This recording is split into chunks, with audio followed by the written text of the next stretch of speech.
Hello everybody, my name is Aceface. We're in the Paladin doing some Triglavian hunting. We're going to continue on our campaign here if we can find some Triglavians. I have a feeling that the Triglavians might have despawned because that is a tendency that after downtime Triglavians despawn.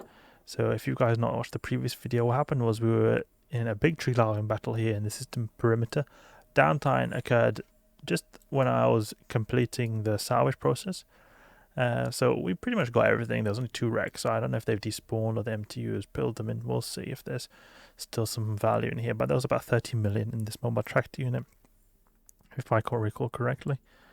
So you know, 32 million. So that's a decent amount of ISK. So we got a total of 116 million ISK. That's a pretty penny. Took us about 30 minutes to fight them, so a ton of ISK we're getting. Okay, but there does not seem to be a whole lot of Triglavians here in the system of perimeter, unfortunately, so we're going to have to continue on our search.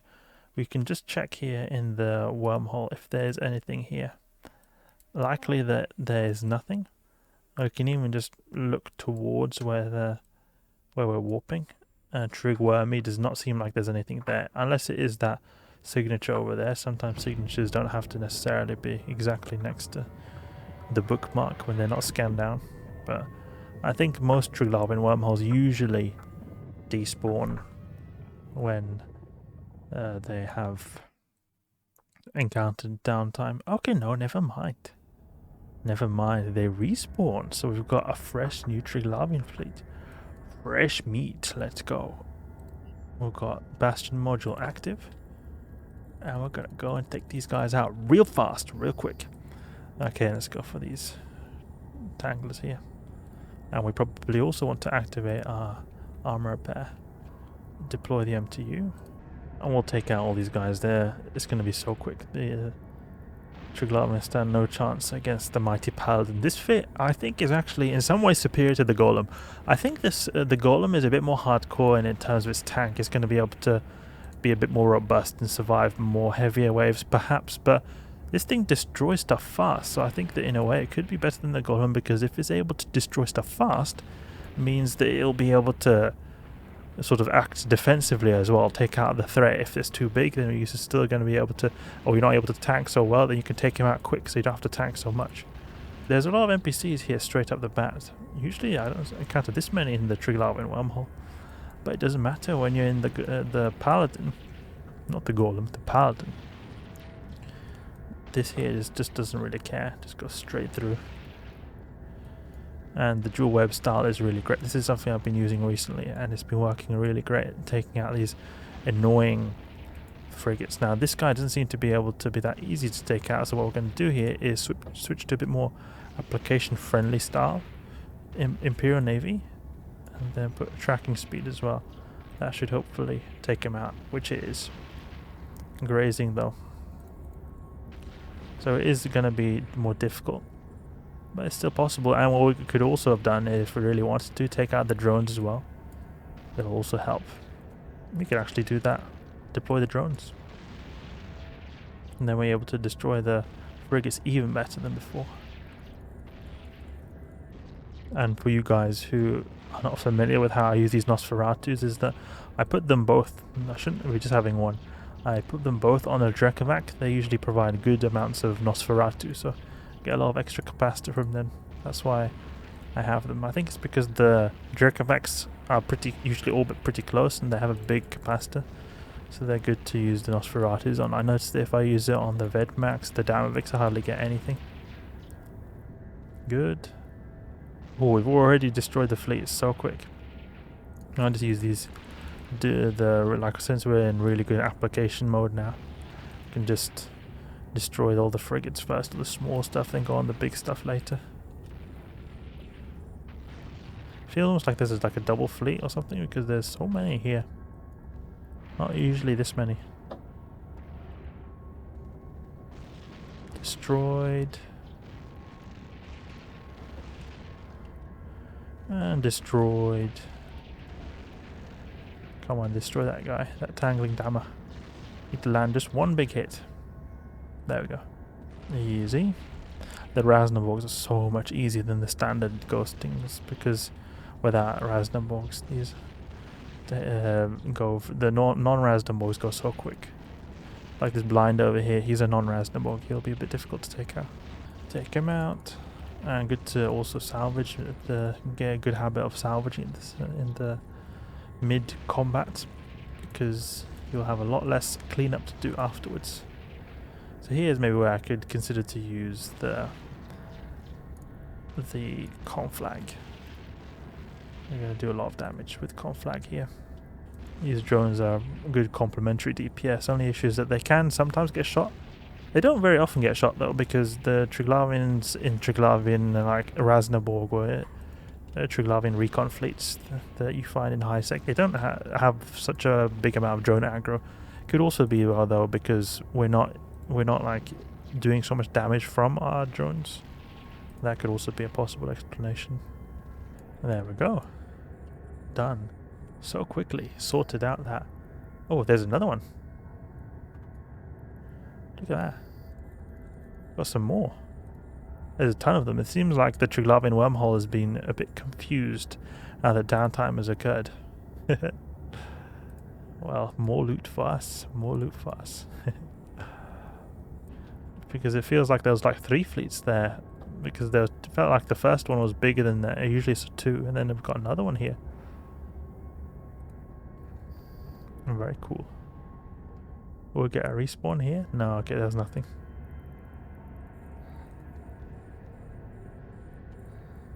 We could deploy these salvage. And we can also remove the Bastion so it's not as active here. Yeah, the Paladin is great actually. I really like this. I feel like it's almost better than the Golem. It feels like you're not having to wait for that delay for the missiles to hit. I mean, that way it feels better than the Golem. I don't have to switch or wait for the ammunition type to switch. It's a very fast instant switching to different ammunition types. That's also really great. Only issue is just the armor repair is a bit sluggish compared to shield booster. And its buff is not as big. And overall not got as much tank. But it's still got a good tank. One thing that is sort of a downside, but it's not really going to matter so much if you get overwhelmed. But say you get overwhelmed to the degree that you get neutered out, you're not going to be able to shoot with your lasers because they require capacitor. The Golem doesn't require capacitor with the missiles. But I think that if you're at the point where you're getting neutered out, you're going to die anyway, even if you're able to shoot without capacitor. I don't think you're going to be able to work your way out of that. But in the slight chance that you are able to fight your way out of getting neutered out, then the Golem is more capable of doing that than the Paladin.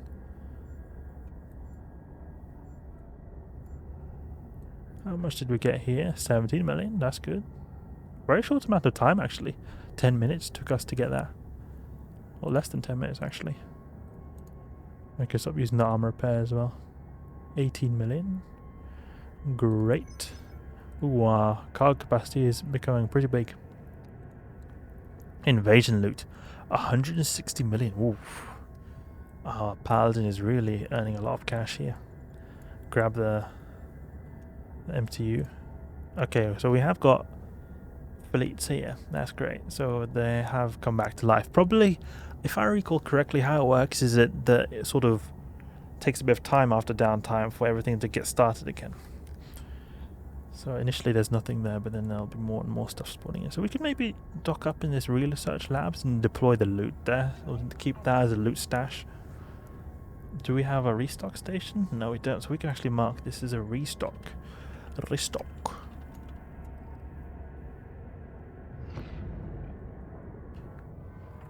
Oh, the palette looks so cool. It looks really appropriate for the Getus or Kaldari Skybox as well with this EOM skin. The EOM clan, or the EOM cult, actually, is what this skin is like representing. Well, you can see this logo here. This one here, that's the EOM logo. And they're a hybrid between Amar and Kaldari. I think they got Amar hulls with this color, but then they have shields and shoot like railguns, I think. And sometimes missiles. But there aren't any ships you can fly that are like that, just skins. But it suits being in Kaldari space with this color. Okay, invasion loot. Can stack this up so it's just not so cluttering the inventory. It's a lot cleaner like this. and put everything in here. We can also take some modules out that are taking space, such as all these ones here. Even these ones, we don't need them. Not need these as well, so we have so much more space. And the great thing about the Paladin is that the ammo takes so little space as well, so we'll have a lot more space for our cargo. We've got a traveller here. Oh, this ship looks really cool in these dock stations. I don't think I've ever docked a Paladin in a Citadel since they updated the hangars. Actually, it looks really cool. But oh, look at this! All this loot we've got, so cool. They need to add more kinds of activities like this in high sec, where it's like high level activities in high sec. I don't understand why we can't have that. I don't know why it has to always be reserved to low sec and high null sec. Like, there is danger of doing this kind of stuff in high sec because of gankers. You can't just think that, oh, I'm going to use an expensive ship and nothing's going to happen.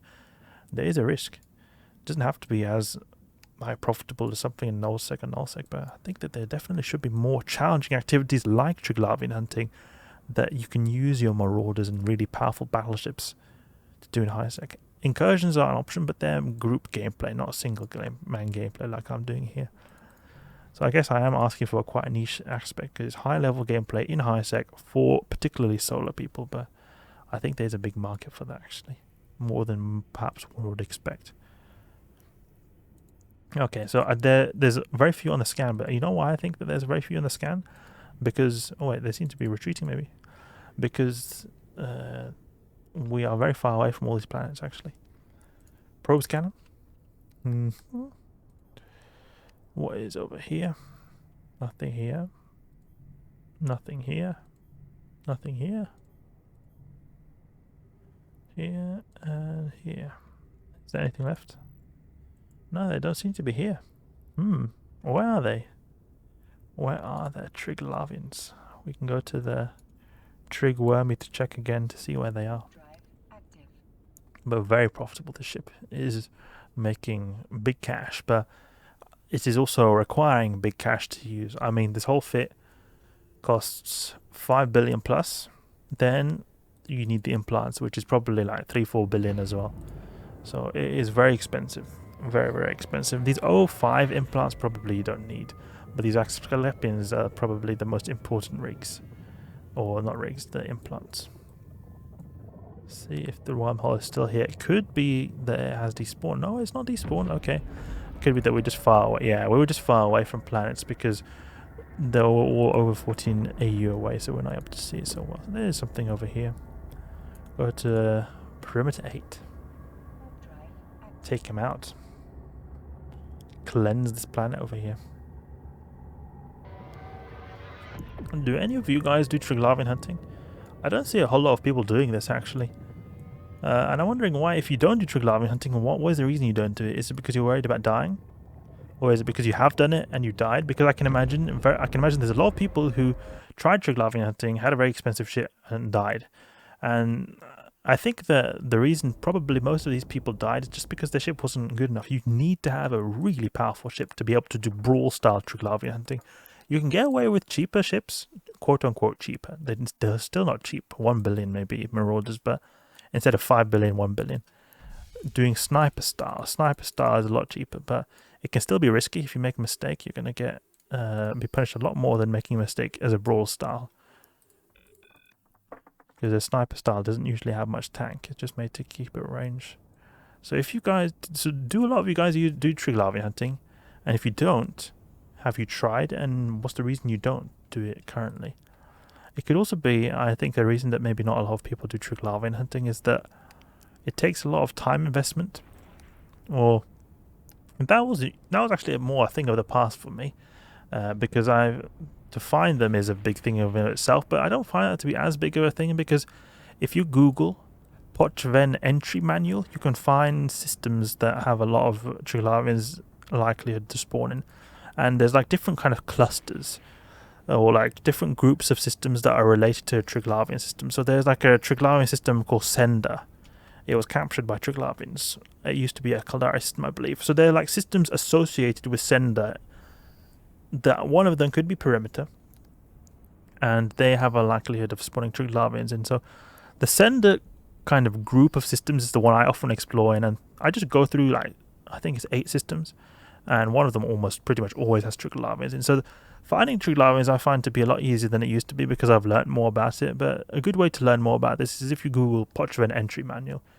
You can find a lot of systems that can have Triglavians in them, so it'll be a lot easier for you to find them. So the time investment I wouldn't say is as big as it used to be, but it is still something that needs to be done. You need to find them, and then not only do you need to find them, but you also need to sort of prime the system. You need to get stuff going in here, so you need to destroy the wormhole fleet. But then not only do you have to destroy the wormhole fleet, you also need to destroy like the small initial fleets as well that they're there. And then after that, you can find these really mass spawning waves. And by the time you've done that, at least it would have gone like half an hour or something like that, usually. Unless someone has already done it, then you can start farming straight away, hardcore. And then there's obviously the risk of using a powerful ship against these deadly or like very big waves, is that they are going to be a big threat. So there's a risk of you losing your ship. So I think there's a lot of investment required here. So maybe that could be why a lot of people do them. The reason why I don't think a lot of people do them is because I don't encounter a lot of people. But it could also be that I'm not encountering a lot of people because I'm in perimeter. Maybe not a lot of people are too keen on running these in perimeter close to the gank haven of Jita. But it would be cool to see more people doing this. On the other hand, it is nice to not see people doing this because the loot is not really split. Like, you're not having to worry about other people taking your loot. But it is more safe. So that is a good thing of having other people here. Let's grab this wreck here. And grab this wreck here. Oh, this paladin is so cool. It looks so cool. What is this? This ship looks so great. Okay, there we go. We've salvaged all wrecks. No, actually not all of them. We've got one left. And we can deploy the drones here too to speed that salvaging up a bit. Probably hardly got anything from those few that spawned in here. Oh, we got 11 million actually. That's pretty decent considering how few enemies we encountered. But I think that's enough for now then. We've encountered quite a few Triglavians, especially in that wormhole. That wormhole was had a particularly big amount of NPCs spawning there. But this paladin works wonders. I definitely want to do this more actually because it feels so smooth using the ship for this activity, and not at all as risky as I previously believed the paladin to be, because it just destroys stuff so quickly, and you do get a really decent amount of tank when you just throw cash at the ship. So hope you guys enjoyed the video. If you did, please leave a like and subscribe. I'll catch you guys later.